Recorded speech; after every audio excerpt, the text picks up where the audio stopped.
4. It's your guide to fables, parables, and allegories. Really your key to unlocking the reading of The Alchemist.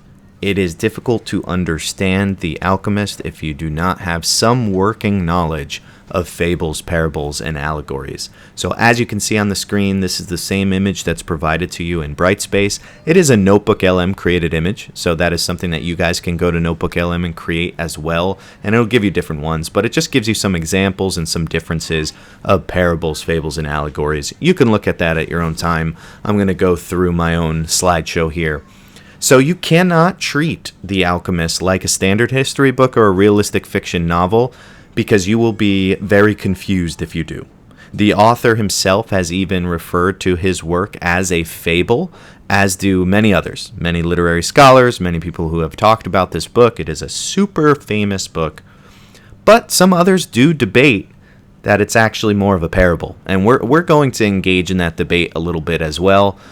At the end of the day, it doesn't really matter if we're going to call it a fable or a parable, at least in my opinion, because there is aspects of both that show up in the text.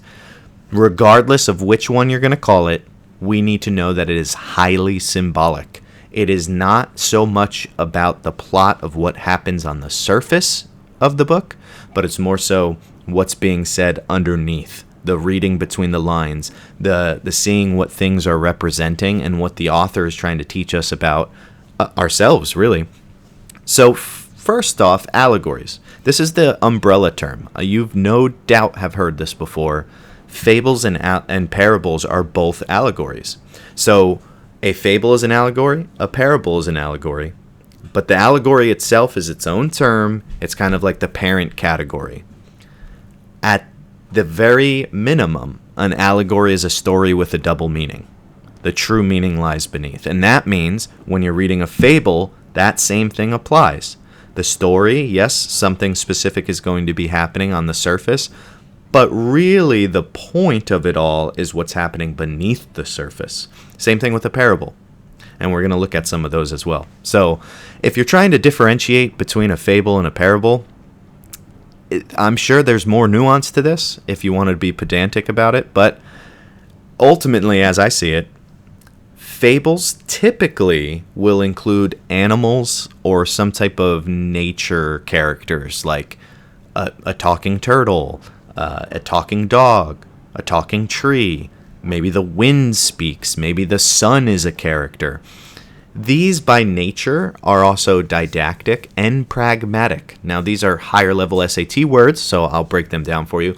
Didactic at its base just means that it is something that is teaching you a moral lesson. It's teaching you how to live your life.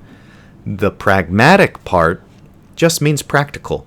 So a fable is trying to teach you a moral truth, something practical that you can take home and apply to your life. And we're going to look at an example of it as well.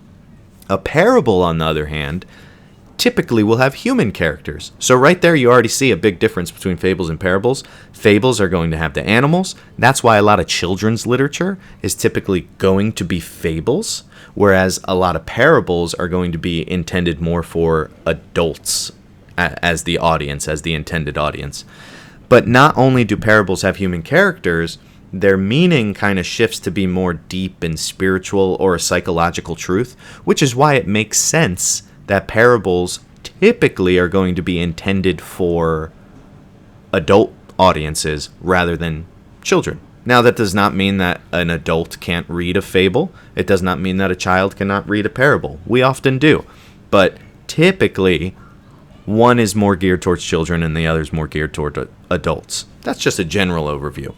Now, here's an example of a famous fable from Aesop's Fables. It's probably one of the most well-known fables in the world, and that's the hare and the tortoise, or the tortoise and the hare, where the hare and the tortoise set out to race. The hare is like, you're a dumb turtle. I'm obviously faster than you. I'm going to win. And he goes all out, just sprinting from the get-go, whereas the tortoise takes his sweet old time. But the tortoise is actually able to enjoy parts of the race, and in most renditions of the story, ends up winning, and the hare does not. And obviously that is supposed to teach us some type of practical truth about our lives. It's not always about going fast. In order to go far, sometimes you got to slow it down a little bit. Right? And then you have some famous parables. Obviously, there's a lot of famous parables of Jesus in the New Testament.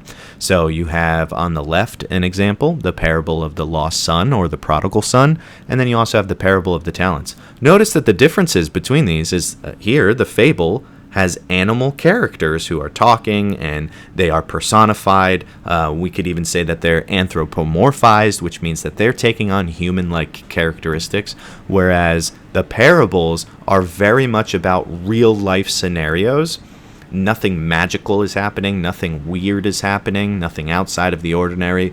It's about actual things. So the parable of the prodigal son, you have one son who wants his inheritance early, goes out and parties it up, whereas the other son actually stays behind. Eventually that party-going son comes back and the father is overjoyed, whereas the brother that stayed is like, yo, what's up with this? Why does my brother get a party for returning? I've been here the whole time.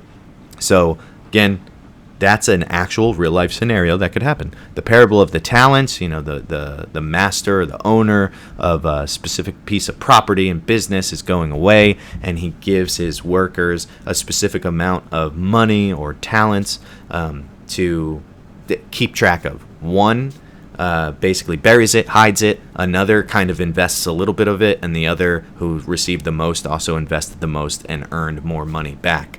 So you could take different meanings from these parables, but the point that I'm illustrating is it's very much human-centered. There's nothing like magical or anthropomorphic that happens. These are real-life scenarios meant to teach some type of psychological truth or some type of deep spiritual truth, whereas the fables are more about, let's teach a practical truth that you could apply to your life right now. It doesn't necessarily have to be some type of deep psychological thing that you're learning or a deep spiritual truth.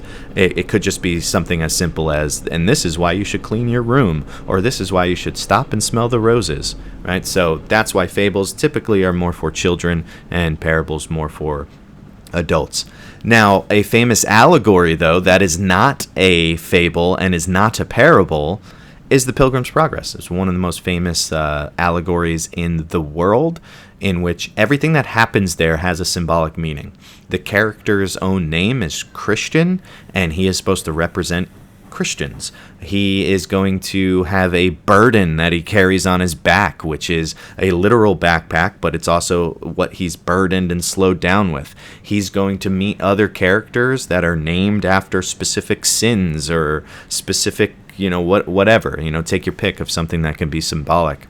And so the reason why that's an allegory and not necessarily a parable is a parable is usually intended to be pretty short, which is why the parables of Jesus are usually maybe a paragraph long, it's 10 to 20 verses, whereas Pilgrim's Progress is an entire work of literature.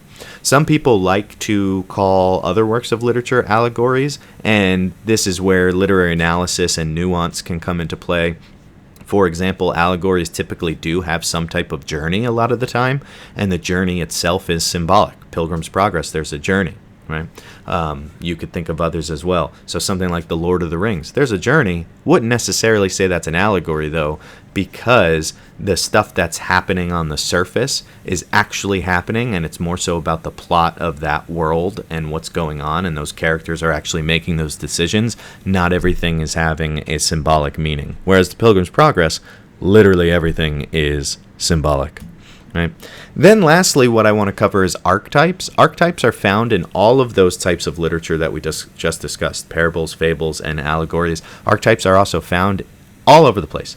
These are essentially just universal symbols, character types, or even settings that repeat across history, cultures, and mythologies. In other words, they're ubiquitous, which means they appear everywhere. These are reoccurring patterns of literature, I like to say. So, for example, in a lot of types of literature from hundreds of years ago to right now today, you have the wise mentor, you have the hero, you have the villain. You can find those all the way back in ancient works like Beowulf, in which you have a heroic figure that has what appears to be superpowers and is able to defeat villains who are evil for evil's sake and who are monstrous and look a certain way. Well, we still have that today, right? Even in Marvel or DC movies, right? You have a hero with otherworldly abilities, and then you have a villain who is evil and tries to take over the world. And you could even see in the way that they dress up these characters. The villains are typically wearing darker colors. They're typically angrier, right? Their eyebrows are typically burrowed and furrowed a little bit more to appear angrier, right?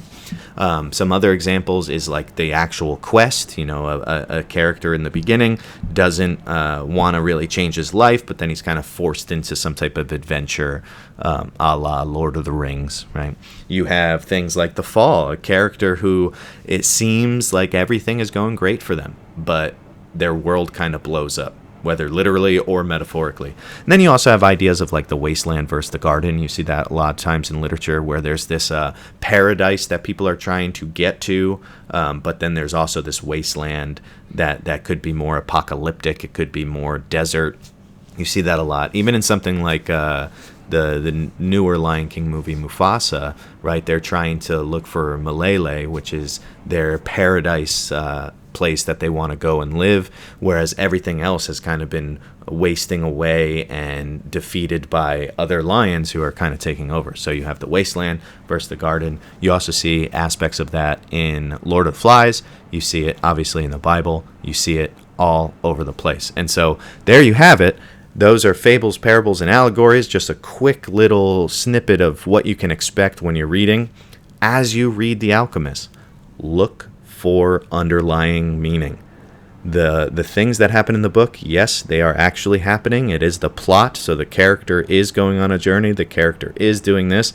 But you're going to see a lot of other elements in there that you'll have to determine, is this more of a fable or more of a parable? On the one hand, some characters in the book seem to have some type of magical properties, whereas on the other, it is focused on a human character. So definitely look. There's a lot of symbolism here, and it's meant to teach us deep psychological truths, deep spiritual truths, and practical wisdom that we can apply to our lives today.